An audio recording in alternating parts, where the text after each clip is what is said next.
ready to start our first session of the first day with our first plenary.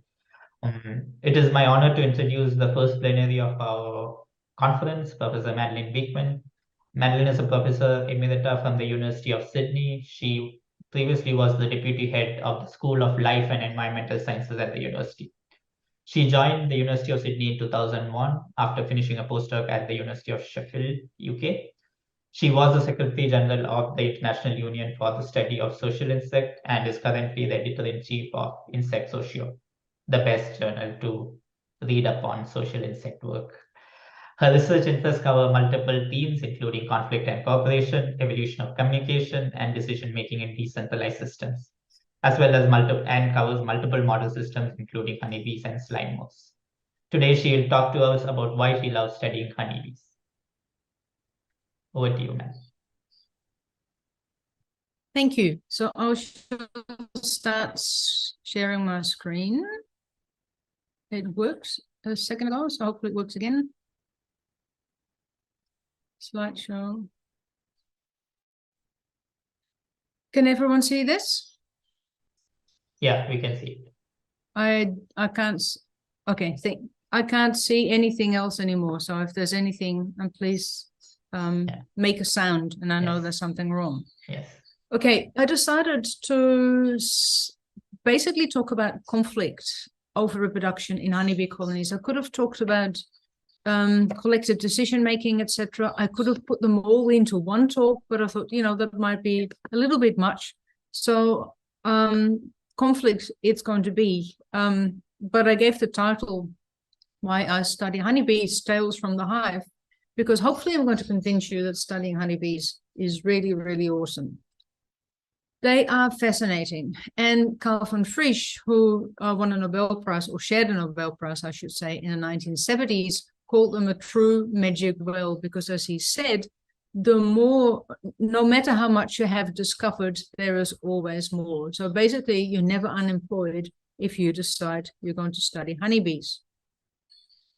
Now, I realize that I'm the first speaker. I know there's other people going to talk about social insects, but I also realize that not everyone knows everything there is to know about social insects. So I think it would be wise to start with some basic biology. And I apologize if this is something you already know, but I don't want you, those of you who don't know, I don't want you to feel later that you really didn't quite get the big points that I'm trying to make in this talk.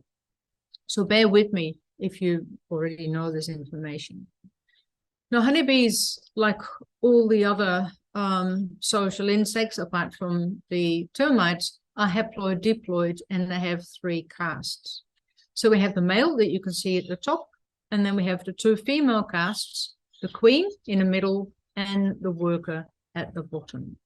Now you can see that the queen is much larger than the female, than the worker, and that's basically because her whole abdomen is filled with eggs. She has a large number of ovarioles, and she can lay up to 2,000 eggs a day, and she doesn't do much else. That's basically her task, to lay eggs.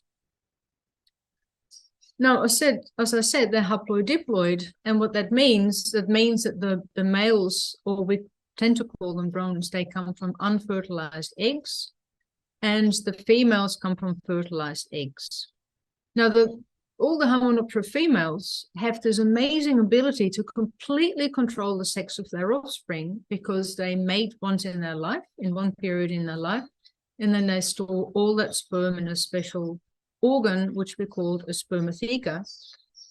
And when she wants to lay a female egg, the only thing she has to do is open a little valve, let some spermatozoa out, and those spermatozoa will then fertilize the egg, and then you get a female.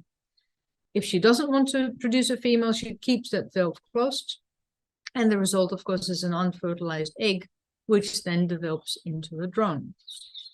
Now, here I say normal honeybee queens, and the reason why I use normal will become clear later on. Now, as I said, these queens mate once in their life, but not just with one male. They mate, as you can see here on this slide, with about 10 to 20 males, but we've also found queens that mated with 50 males or more. So they're seriously promiscuous. That also means that you have different workers that have in the colony that have a different father. The workers that have different fathers, we call them petrolines. So the workers from the same petroline have the same father. Of course, they all have the same mother.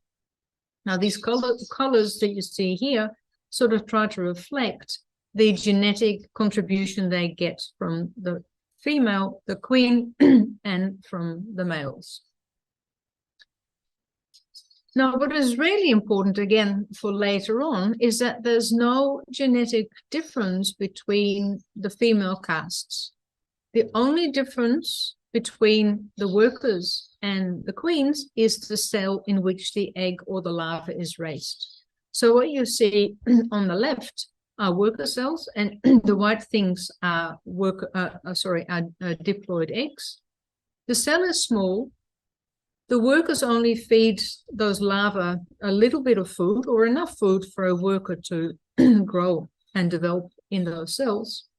And then, of course, the cell provides a physical constraint, and the resulting adult is rather small, but perfectly adapted to be a worker, because that's what she's supposed to be. Queens, on the other hand, are producing those funny little not little, actually big cells that you see in the corner. And here you see 3 queen cells, and the white stuff that you see is either the larva or it's what we call royal jelly. So that's the food that's been fed to the developing larva. And that has a different composition to the food that workers receive, but they also receive much more because they have to grow into a large adult. But also, of course, the cell is bigger, so there's more space, and the queen becomes a larger individual. But what you can do is you can get an egg from a worker cell, move it into a queen cell, and it will just be a perfect queen. So there's absolutely no genetic difference between workers and queens. It all depends on which cell the egg is laid, which then determines what sort of food they get and how much food they get. So again, that will become important for later on. Now, the workers are not sterile, but because they can't mate, they don't have a spermatheca, they can only produce male offspring. But they're not supposed to. And that is for 2 reasons. The first reason is what we call kin selection. If you look at the relatedness, so these numbers here show you the relatedness. So 0.25, which is the relatedness of an average worker to a son produced by the queen, so that's her brother, is 25% or 0.25. Now, because the queen mates with so many males, that means that the majority of the workers in the colony are half sisters because they only share the mother, they do not share the father. So if you then calculate the average relatedness of an individual worker to the males that can be produced by the whole range of workers, then you can see that relatedness is much lower, namely 0.125 or 12.5%. So if the idea is to transmit as many genes to the next generation as possible, then the workers should not lay their own eggs, but let the queen do her bit, produce the drones, and the workers just do all the work. Okay, but there's a caveat. Because if an individual worker would lay an egg, then she would be related to her own son by 50% or 0.5.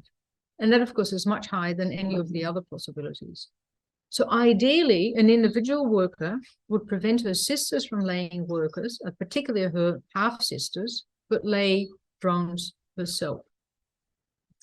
However, there is a very effective police force. So here we see, of course, this is staged. This egg is put in a cell. We know it's laid by a worker because it came from a queenless colony.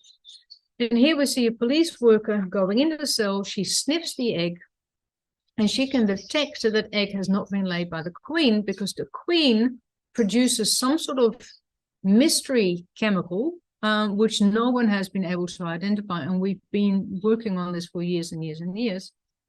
But we do know, we can't tell the difference, but the workers certainly can, because they will quickly remove any egg that's laid by a worker. So the combination by this genetic incentive not to lay or not to allow your sisters to lay eggs, but also this very effective police force if you do lay eggs, has led to what became known as functional worker sterility. So the workers can lay eggs, but attempt not to. Now, a very long time ago, Kirk Fisher tried to determine, or actually determined, the percentage of males that are actually offspring of workers. And he came to the conclusion that that was really indeed very low, 0.12%. But this was a very limited study for reasons that I can explain later in the discussion if anyone's interested. And it didn't quite fit with what we started to see in our colonies over the years. And then this young chap came along. He's now a little bit older, Michael Holmes, who decided to do a PhD in our lab.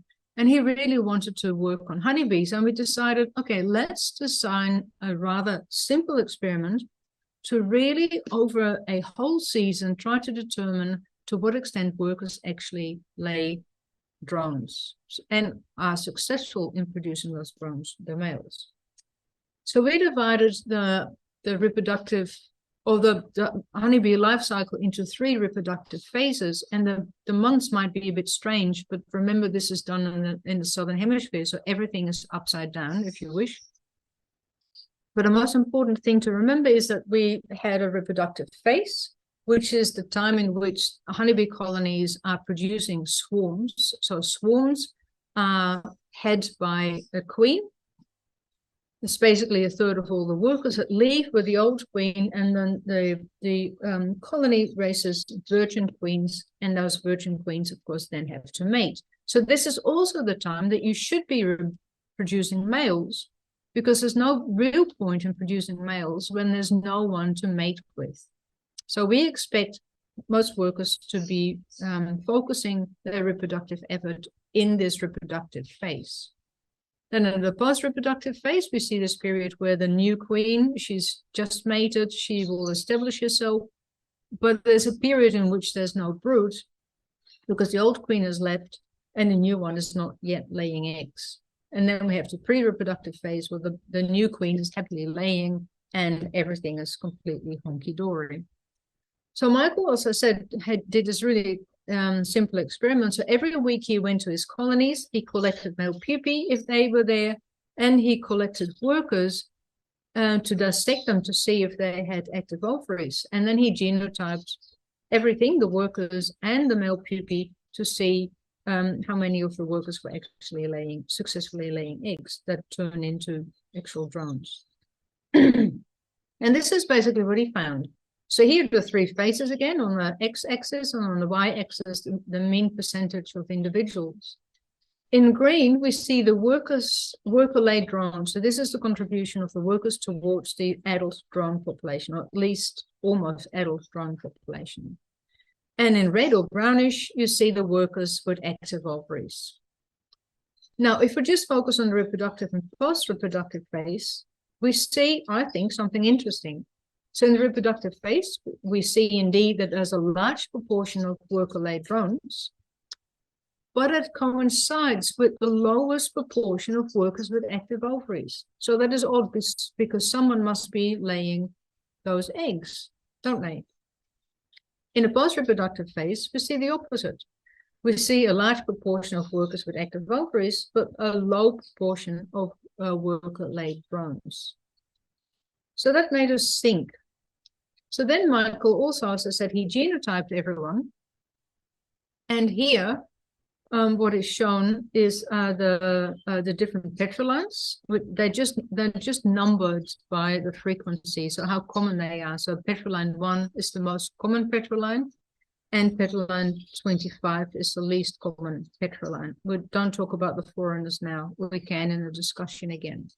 So I'm going to dismiss petroline 1 because that is the most common one. So that's never the most interesting ones. So what I want you to focus on the most are the yellow bars, which are the worker-laid drones.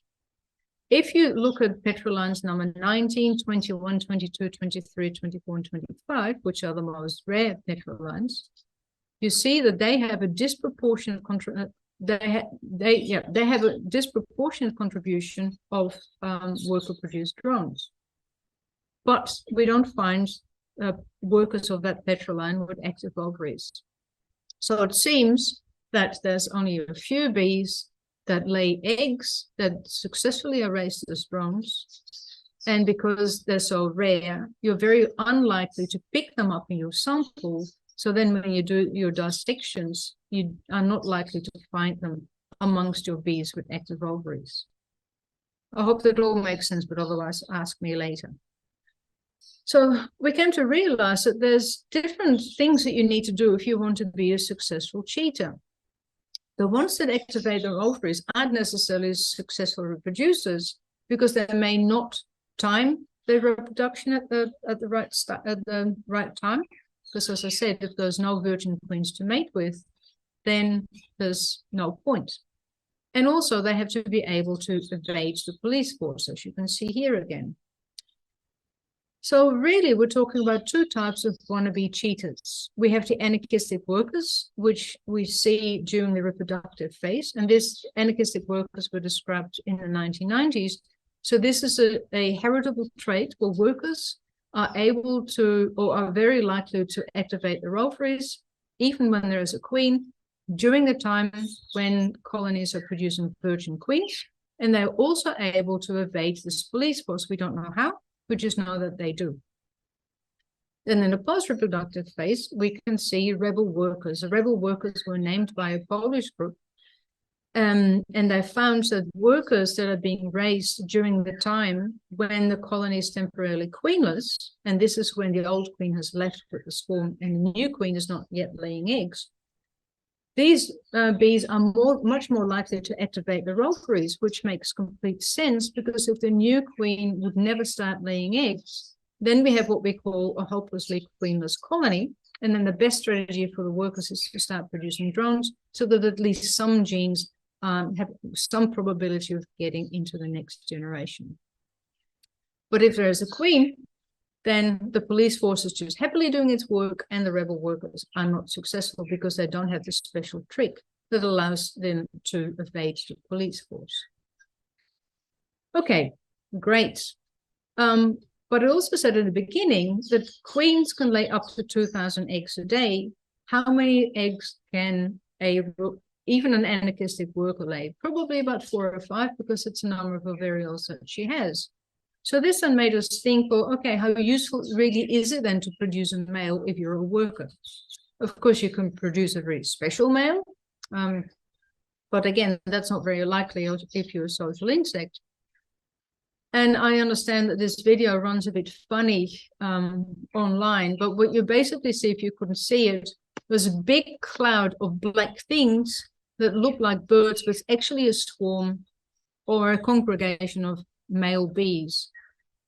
Because the honeybees mate in air. And if you can see this, here we see a queen, which is mating now with a male. But the point that I'm trying to make with this video is that it's really severe competition. So if there's so many males that try to mate with a queen and hardly any of them succeed. So if there are hundreds of drones in the surrounds and you can only produce 4 or 5 of them, how likely is it that your genes are being transmitted to the next generation via drones? That is actually really, really unlikely. So what can the bees do about it? Well, these bees can't do anything about it because they can't mate, so they can never produce diploid offspring. So this is basically almost a genetic dead end. So it really is best if they are just being workers. But some bees are more clever than other bees. And this is that bee, that's the Cape honeybee. Now the Cape honeybee, as you may imagine, lives in the Cape province of South Africa, which is a beautiful part of the world where they also happen to grow a lot of beautiful wine, which I like. And for me, it's the end of the day. So I could use a glass of wine just now, or would like a glass of wine just now. But working there is also interesting in different ways because bees, African bees in general, can be extremely aggressive. So when you're working with large number of colonies, they tend to push you away from where people live. And in this particular year, they put us in a paddock with a big herd of cows, as you can see. And the cows were extremely curious, which made beekeeping sometimes a bit difficult. Now, these cows weren't necessarily the most clever ones because they hadn't figured out the correlation between getting too close to the colonies or even knocking them over and feeling this intense pain, which of course was the sting from the bees. Anyway, why is this bee so special and amazing? It is special and amazing because the workers, again, can't mate. However, they can lay female offspring from unfertilized eggs. And that is because two of the products of meiotic division fuse to restore diploidy, and then they basically almost clone themselves. And we call that sterility or female birth. And that changes everything. This ability of the workers to clone themselves changes everything. So here I'm showing you this pedigree again. And now, of course, the relatedness is completely different because they clone themselves, the relatedness to their offspring is one, and they also don't really care about their sisters, even if they're half-sisters laying eggs. And we confirmed that by doing, again, a simple experiment by just sampling workers at different time intervals or different times in the life cycle of the bees again, and just genotype them to see how many of them were laid by workers. So how many workers are laid by workers? And the interesting thing again is there was a change after the first queen cell was produced, because then we saw a contribution of worker-produced workers of about 20%. And that made us think. So, you know, the beautiful thing about science is you do experiments, you get an answer, and then the answer hopefully makes you think about the next question. And that question was this question. Remember that I told you in the beginning that there's no genetic difference between queens and workers. It all depends on where the egg is laid. So we thought, well, okay, wouldn't it be much more clever of these workers if instead of laying an egg, a diploid egg in a worker cell, they actually lay that egg in a queen cell? So that was our next question. Who is the mother of the new queen, the queen or the worker? We did a whole series of experiments. You can see that there was 3 different studies. And what we found, lo and behold, workers indeed lay eggs in queen cells. And in fact, we saw that 60% of the queens are daughters of workers. But there was an even more interesting aspect, because almost 40% of those queens that were daughters of workers came from different colonies. Now think about it. So these are now colonies that are raising a new queen who's going to take over the colony to which they have zero relatedness. So these queens are offspring of parasitic workers. This is pretty cool because, as I said, the workers still can't mate, but if they can lay an egg which is identical, which leads to an identical daughter, but it's raised as a queen, then these bees are in reality reincarnated, because then the next generation, they basically will be the queen, although in a genetic terms, of course, because it will be their daughter. Now that's a really cool trick if you can't mate. However, actually, just to make it clear that we really checked everything, thanks to this guy, Mike also, who is our long-term collaborator, who was extremely hard to convince.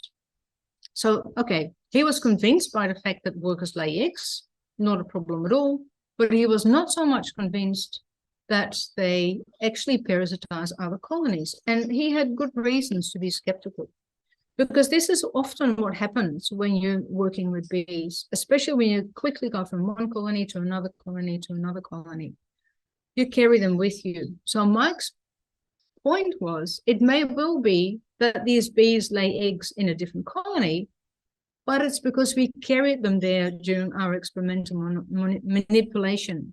So they're not actual parasites, because if you're an actual parasite, you have to seek out another colony and make the deliberate choice to try and parasitize another colony. So we said, okay, fine, we're going to test it. So we repeated the whole experiment again, but now we had an apiary setting, which is basically 4 colonies on a pellet where they're really close together, and a more natural setting where we had them so spaced apart that they couldn't accidentally drift. And also we made sure that we never carried any bees on our equipment when we worked our bees. We did this twice because you always have to do things twice. And just the gist of it is that the number of parasites are equal. So the workers was the light or the middle color, and you can see in both instances we have a large proportion of worker laid queens. So this stands. This was really confirmed. But then Mike had another criticism, which again was completely legitimate, because the way we do the experiment is we wait for the colony, we take the queens out, and then we wait for the colonies to start raising new queens, and then we collect the little larvae from those queen cells, we genotype them. And because we take the little larvae out, we basically destroy the queen cells, the colony makes new ones. And Mike's criticism was, well, we never let those queens mature. So it could well be that these worker-laid queens are not viable. So we did the experiment again, and this time we waited until the new queen was happily laying. And what did we find? We found 2 colonies where the winning queen is the daughter of the old queen, but also 2 colonies in which the winning queen was a daughter of workers, and 1 in which the queen was the daughter of the parasite. So all this still stands. And now the next thing that I want to talk about is the reasons why these workers are so reproductively active, and even so active that they want parasitize other colonies. And that goes a long way to explaining a phenomena that beekeepers in South Africa have been suffering from since the 1990s. So in South Africa, there's actually 2 subspecies of honeybees. One is known as the killer bee. That's the one that was moved to the United States and became known as the killer bee, very aggressive bees. And then there's the Cape bee. And if you see the map, you also see that it's a hybrid zone, which is stable. So without us moving the colonies, the Cape bee and the killer bee are normally separated. But of course, people do move bees around, and that has created huge problems. The Cape bees are very black, and the yellow bee, the scutellata or the killer bee, they're very yellow, and they are just normal in the sense that the workers can only produce drones. As it turns out, the Cape bee workers are under immense selective pressure to reproduce. Now, this is a beautiful photo where we can see a Cape bee queen with the number. We see a normal Cape bee worker and see that she's quite small. We see an African worker or a killer bee worker. She's also small. And we have this monster here, which is a Cape bee intercaste, or we tend to use them super capes. These super capes are the product of Cape bee larvae being fed by African or killer bee workers, because there is some breakdown of communication when it comes to larval feeding. I told you that larval feeding is really important for the caste determination of honeybees. So it's very finely tuned between the nurse workers and the larvae, so that the larvae receive the right amount of food for the caste that they need to become. So how much you eat is important. And it's also important because the more food a larva receives, the more likely she is to have a large number of ovarioles. So, and if she has a large number of ovarioles, she can also lay a large number of eggs. She's also more likely to activate her ovaries. But in the Cape bee case, if the larvae are fed a lot of food, they also develop a spermatheca, which is odd because they can't mate. But it's a signal of their reproductive potential.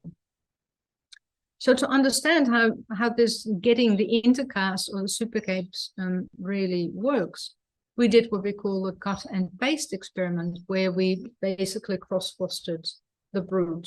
So you can have the brood either fed by their own subspecies, or you swap it around. And we did that in a standard, or what do you call it? Sorry, I can't think of the sorry, it doesn't matter. We just call it a cut and paste experiment, but so once the brood was sealed, we then put it in the same colony, so it had all the, in one colony, so it had all the same temperature, humidity, etc. Or actually before it was sealed. And then just before pupation, we would cut the pieces out. Of course, we knew exactly where the brood came from and who fed it. And then we would put them in an incubator and wait for the workers to emerge. And then we would dissect them. We would weigh them, see how heavy they are, which is a proxy for how much they get fed, and dissect them to see if they had a large number of ovarioles. And from that, then we came to the conclusion that indeed the amount of larval feeding is extremely important for the reproductive potential of the bees. And the more larval food they receive, the more reproductive potential they have. And as it turns out, these KB workers scream much louder because they want more food. But a KB nurse worker is basically sort of deaf for that screaming because, as I said, there's this co-evolution between I want more, no, you're not getting more. But then when you combine the two different subspecies, then the KB screams and the killer bee nurse worker is, oh dear, this thing is really hungry and I have to feed it. And then you get those intercasts, which are highly reproductive individuals. And this phenomenon, mixing of the two bees, has led to what became known as the Capensis calamity. As I said, there's this hybrid zone, so people move bees around. In the 1990s, this is what happened. Cape bees were moved to the area close to Pretoria in Johannesburg for honey flow, and this was the effect. Cape bees got into African bee colonies. They were fed to the hilt. They started to behave like queens, not workers. And in the end, the whole colony falls apart, because if you have a whole colony which pretends to be queen workers, then that colony cannot function. Ultimately, the African queen disappears and the colony really dies because no one does anything anymore. And this is a photo of the last stage. So all the white stuff is eggs by KB workers, which of course doesn't lead to anything.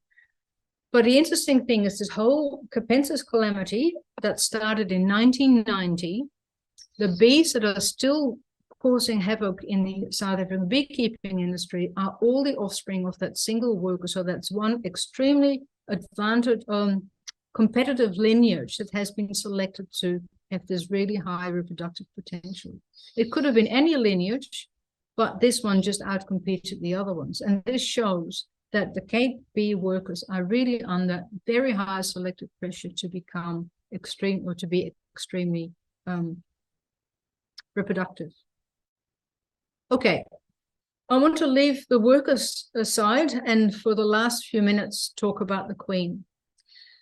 Because we know, social insect workers know that an insect colony does better if the workers are genetically diverse for a whole range of reasons that I don't have time to go into. So it's important for the queen to mate, and particularly mate with a large number of males, and then she produces a workforce which is genetically diverse. But given that we're talking about the Cape bees, wouldn't it be nice if she would produce the new queens clonally? Because then she can dismiss of this genome of the male and basically clone herself, just like the workers do. Ants do it in little fire ants, so why don't the bees do it? Well, we've never found clonal offspring that was produced by a queen, and that is puzzling, because we know that unmated queens, Cape bee queens, can produce male and female offspring from a different study we did. But it seems that once they're mated and once they have sperm in a spermatheca, they can't not use that sperm.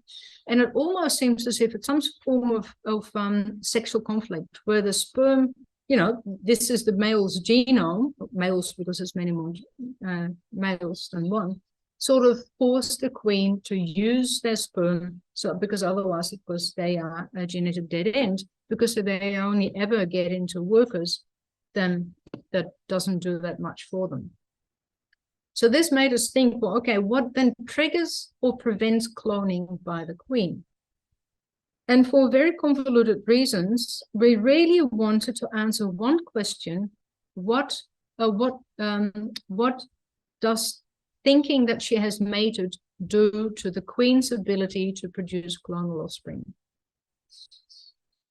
I know the jump is a bit weird, and at the time it made complete sense, but it did give us a lot of fun to do this particular experiment. So we just wanted to find out that when this queen goes on a mating flight, she interacts with males, but she can't mate with them. Does that then result in a queen laying diploid offspring? So diploid offspring without using the sperm.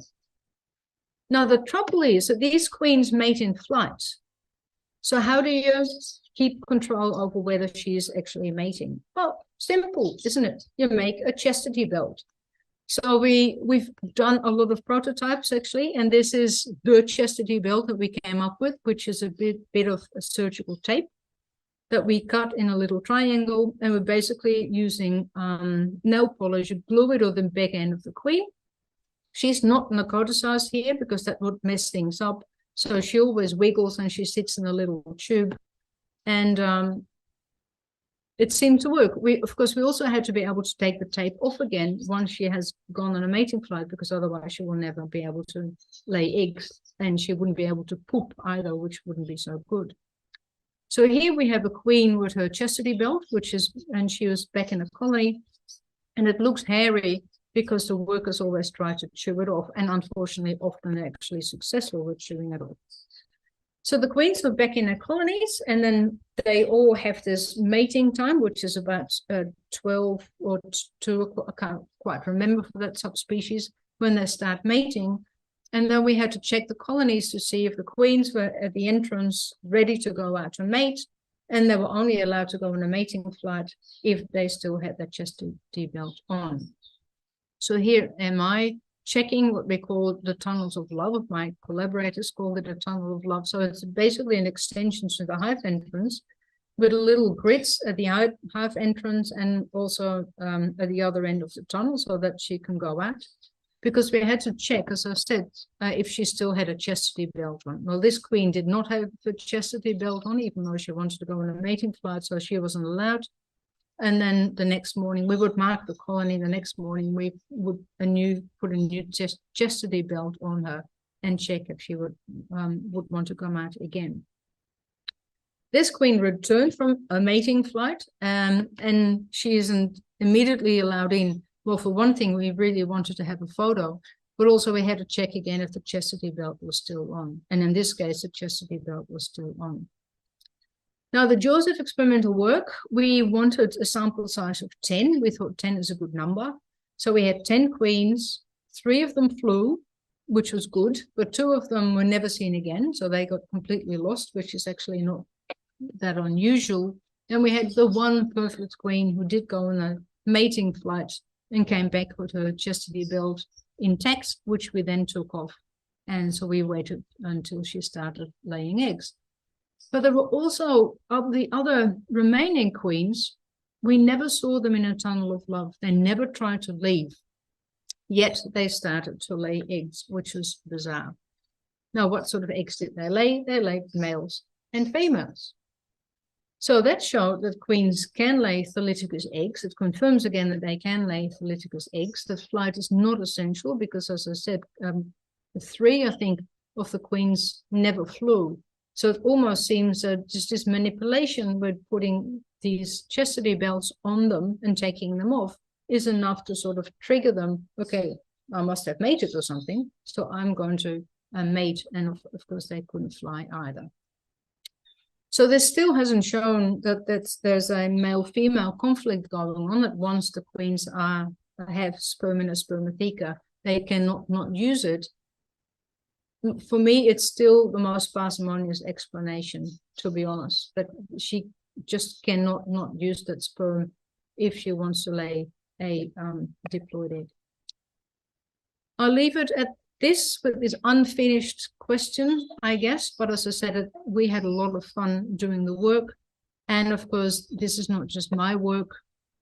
main collaborator is Ben Aldroyd, and here we are on safari in Africa, drinking our gin and tonic so we don't get malaria.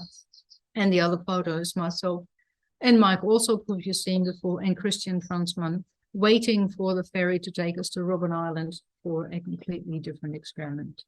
And thank you for listening. It's very early for all of you, and I'm the first speaker, and I hope I haven't put you back to sleep again. Thank you.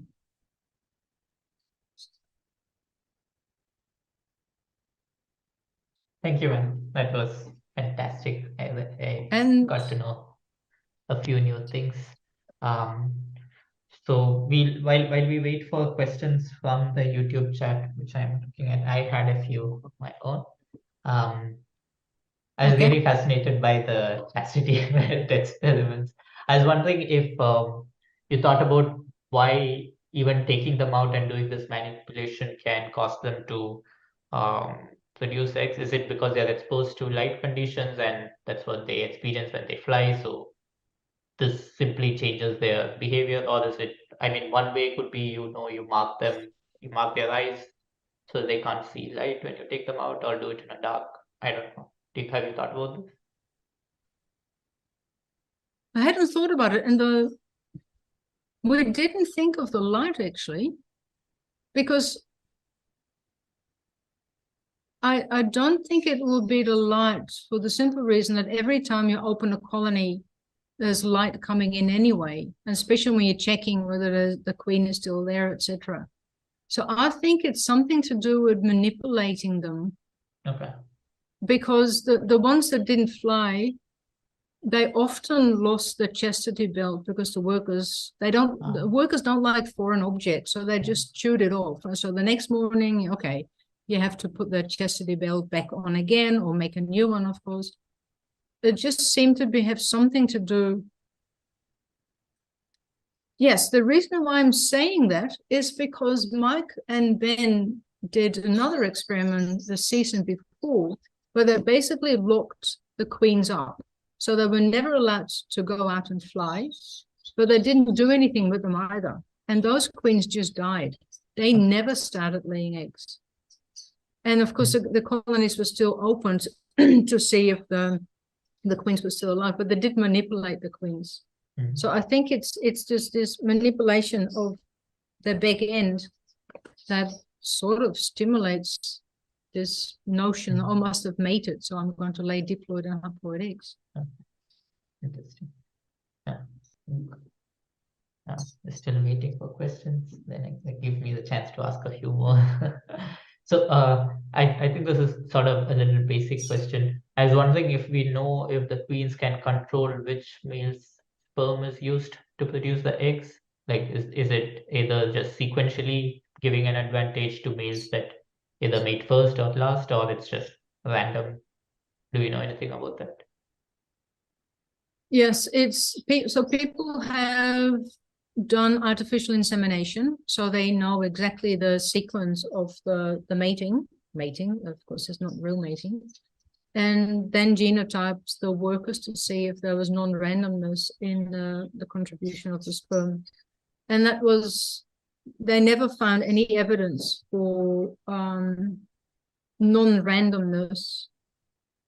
The frustrating thing is, one of my former colleagues, a very long time, so he was a Marie Curie postdoc in Sydney for a few years, long time ago, probably 15 years ago now. And he did the experiment where he went to an area where he had complete control over drones and queens, in the sense that there were no other honeybee colonies around. So he knew exactly which drones were out and which queens were out. And the whole point was to see if there was any mate choice by the queen. And the answer was no. I can't remember the details, to be honest, of the experiment.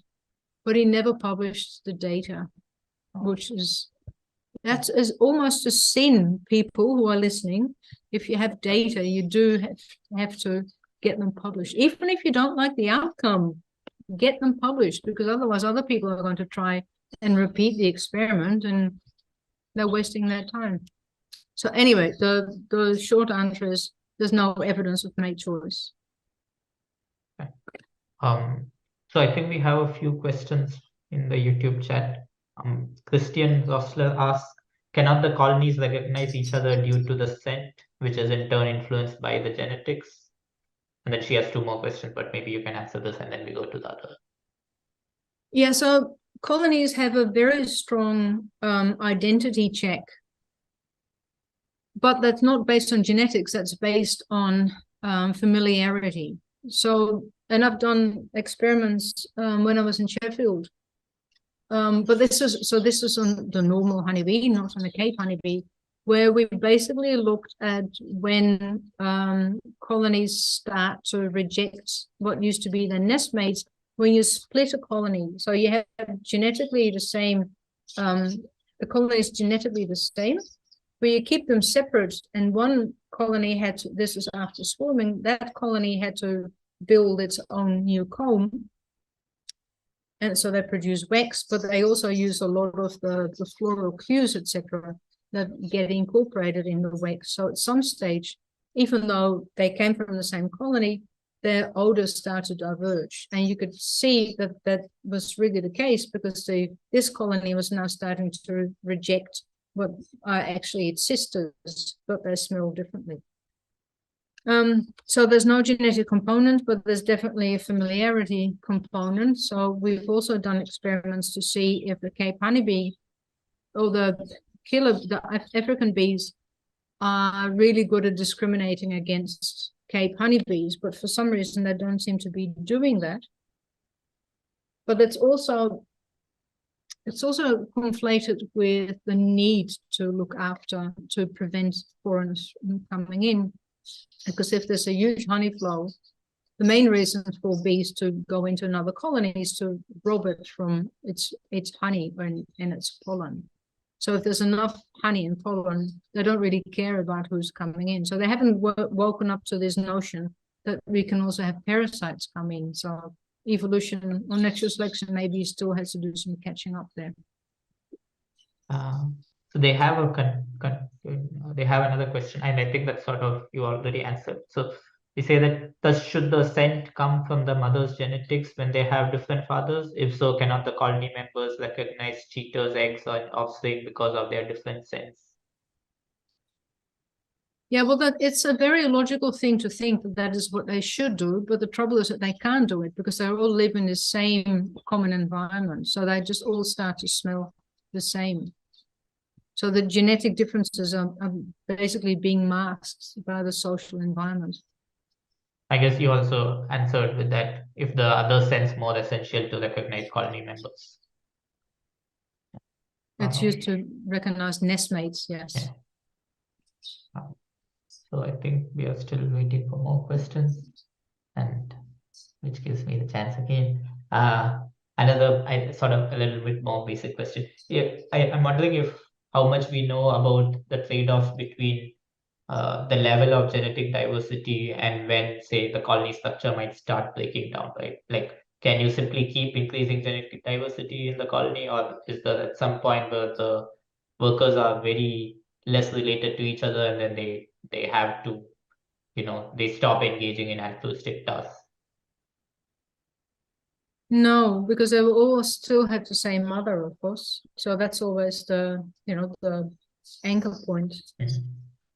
So the mating frequency queens is so diverse. She can mate with 10 males and others mate with 50 males.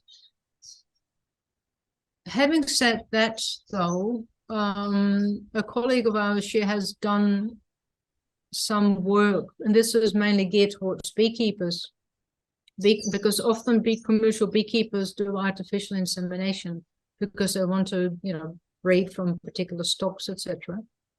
And so she was looking at seeing whether the number of males that you use has an effect on the quality of the colony. And somewhat to her surprise, so she did very low, which I think was 2 males, because 1 male is too artificial, 2 males, 6 males, and maybe 12. I can't remember the details. And then she looked at things like honey production and growth, etc. And somewhat to her surprise, I think it's the medium, so the intermediate, the 6 males, those colonies did the best for reasons that we don't know. So maybe I'm changing my mind. Initially said, no, it can't have an effect, but maybe it actually does have an effect. But what that effect is, we don't really know at this stage. Then Christian says, thanks a lot for your answers on the YouTube chat. My pleasure. I'm also wondering if, I mean, the super capes sound quite fascinating. Are they behaviorally different? Because I guess, I mean, they might find it difficult to say enter the smaller size nurse cells and start nursing, so maybe they don't engage so much in nursing. I don't know. Do you see any differences in behavior? They basically behave as queens. Okay. They are bizarre creatures. They don't do anything. They just want to lay eggs. And oh no, I didn't show a photo. So normally in a honeybee colony, you have the queen and she has a royal court around her. And these are really bees that will start licking her. And they basically pick up the pheromone from the queen, and by trophallaxis, so mouth-to-mouth feeding, they then distribute that pheromone to the other hive members. And these super capes, they also elicit royal courts. So other bees just think, oh, almost looks like a queen, smells like a queen, so I'll better treat it as a queen. It's intriguing. So you can actually use them as replacement queens if you want to. They can't lay as many eggs, of course. So you never get a real colony out of it. But if they don't start producing new queen cells, then you sort of saved the colony. So Natasha, she's one of the organizers of the conference. She's asking if whether this worker laying eggs occurred in all subspecies of Apis mellifera and if it exists in other Apis species also. Sorry, what about worker policing?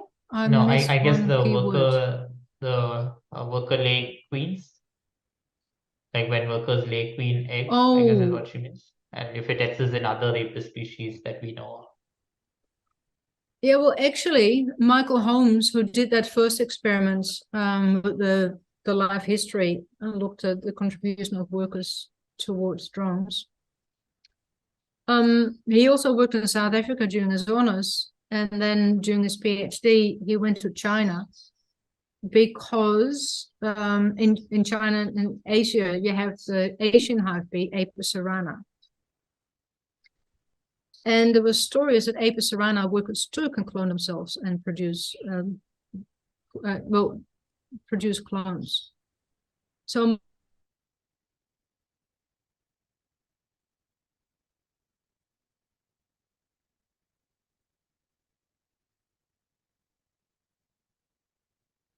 can you hear us? I guess our connection got disrupted. I think we'll just wait a minute to see if she can come back. Madeline did mention that her internet was having issues, so we're glad that it didn't happen during the talk. But we just wait a minute or so.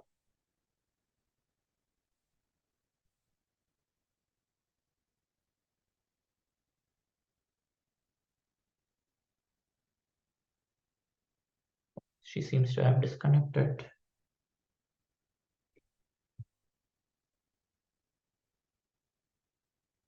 In case you have questions that we'll not be able to answer live, you're free to go to Discord and ask her on her channel or even mail her. But I think she should be active on Discord and you should get your answers there.